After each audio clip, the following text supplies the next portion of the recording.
Hi, welcome to the Q&A for the featured documentary, Suspensión, Suspension. My name is Florencia Choto. I'm one of the programmers with the festival.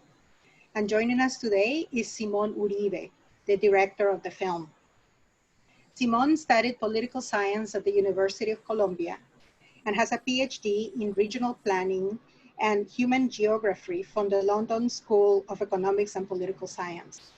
He is an assistant professor at the Faculty of Political Science, Government and International Relations at the University of Rosario in Bogotá, Colombia since 2017. Suspension is his first feature. Hello, Simón. Thank you for joining us. Thanks, Florencia, for the invitation. I'm very happy to present the film here. Well, that's great. Well, let's get started with the Q&A then.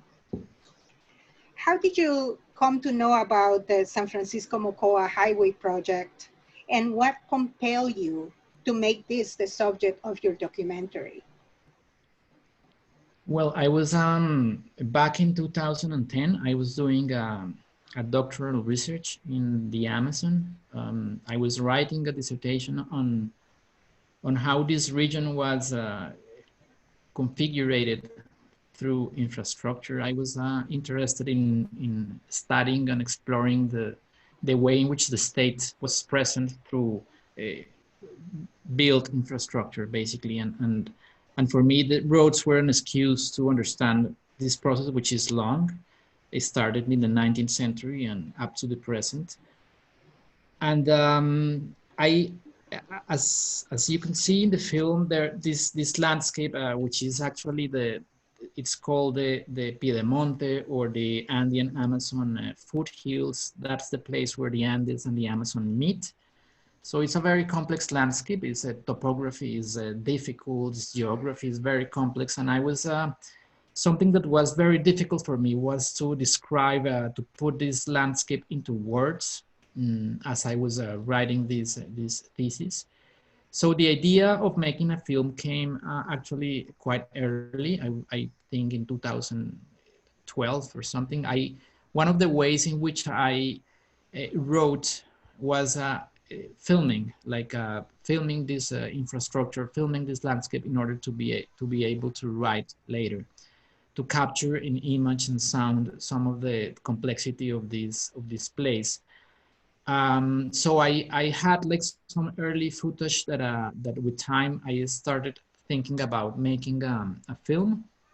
And in 2014, when I finished my PhD, I was awarded like a postdoctoral fellowship from a foundation, which is the Vennergreen Foundation, is in the US as well, to do an ethnographic film.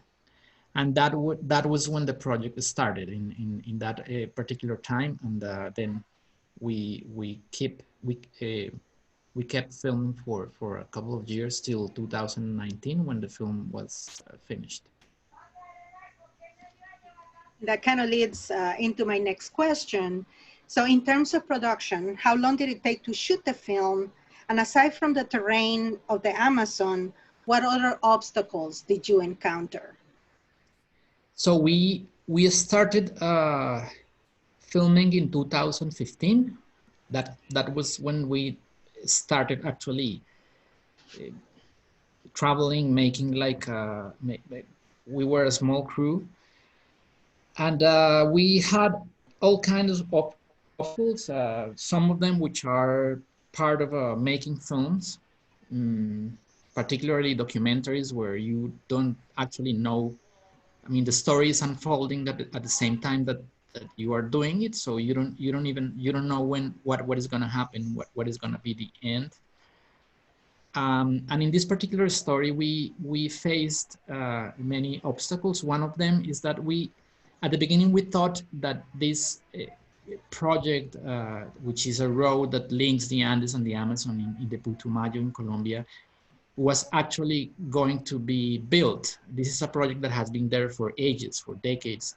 So we thought that the story was going to be this fantasy of conquering the Amazon through infrastructure was going to materialize. So the film was going to be around that fantasy that fantasy finally being realized.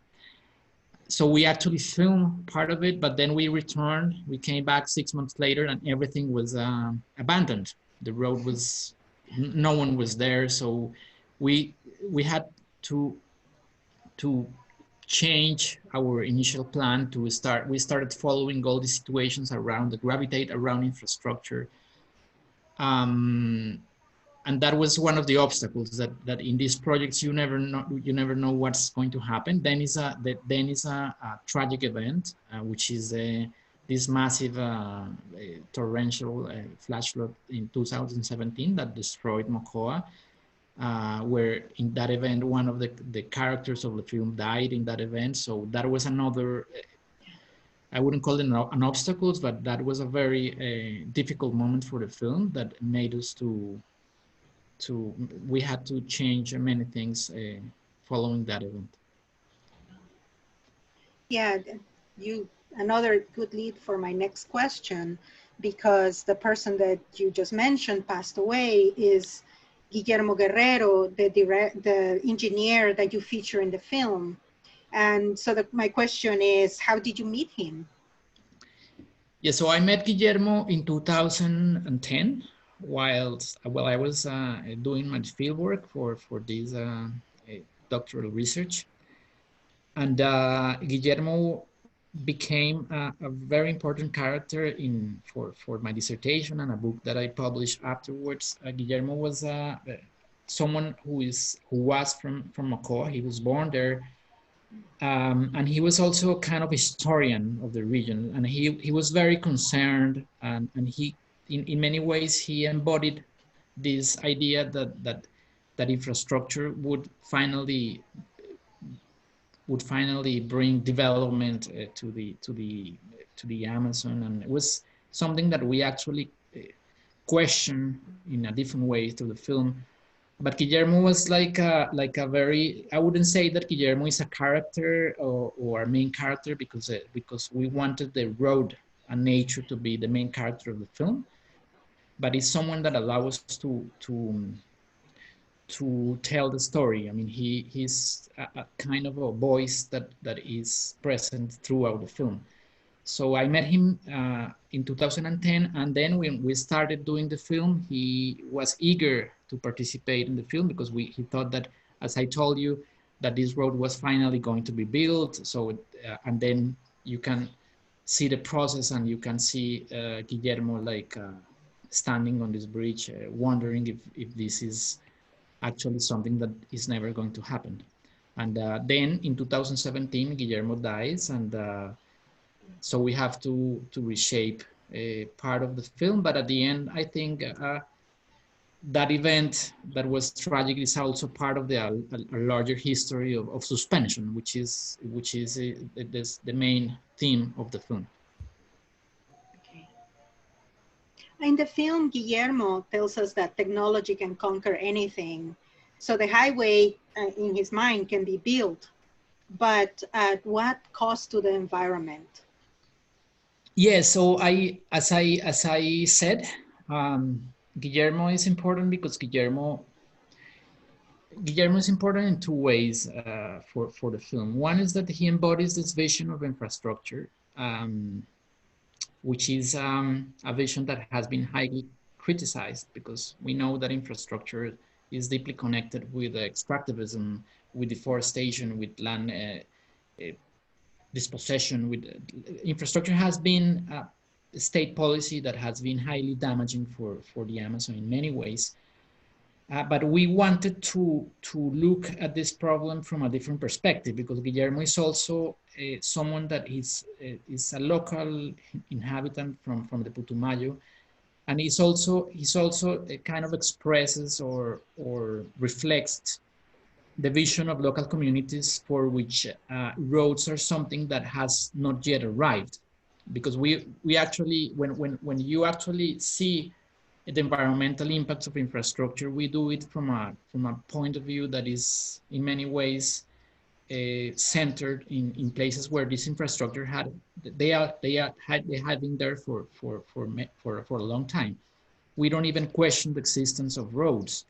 But what does it mean for people that have been there expecting the arrival of a road, which is like roads are a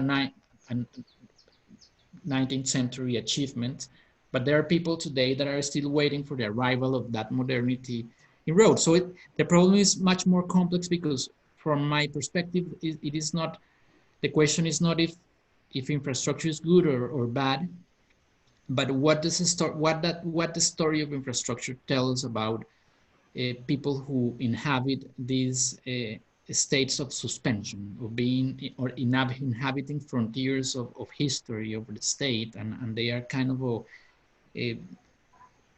they are expecting to be part of something, to be part of this modernity that it still is a promise, because at the end you know that if the road that can lead us to another question, but if the road gets built, probably nothing will happen. But then is the expectation is very powerful still. And now the poor residents of Mocoa continue to live in limbo, having to use the so-called springboard of death as the road to get around. How are they doing? Give us an update. Mocoa, well, I think that this is one of the places that Mocoa is one of many cities that has, basically is one of these places where nothing actually changes. You can see many things changing, and at the same time there is a continuity of things. So Mocoa was hit very hard by this event. Many people died there. A big part of the city was totally destroyed by the flood. But if you see the history of Mocoa, and you try to understand this history in terms of what is going on in different places, different cities of the Amazon, basically nothing changes. There are promises that roads will get built. Some of them will, but nothing will change anyway, because roads, even though politicians are very smart in terms of selling the idea that infrastructure will bring development, at the end, the road will, even if the road will get built, nothing would change for them. I mean, in terms of well-being, I mean, things will be the same in many ways. So the story of Mocoa is a story of time, and how people inhabit different time in that particular space, a time of suspension, I would say, or emphasize. Yeah. You know, I still want to know whether you think there will ever be the political and economic will to get the highway done. We know from the documentary that they spent like 130 million on that little bitty stretch, and then everything went away. So even if nothing changes, you say, from the point of view of the Mocoans, do you think it will ever happen? I don't know. When I came first, when I went to the Putumayo for the first time in 2008, the idea was that the road was going to be built. So my research was going to be about this road being built, and that never happened. And then came the film 8 years later, and it was kind of the same story. So with time, I've come to realize that part of the thing with infrastructure is that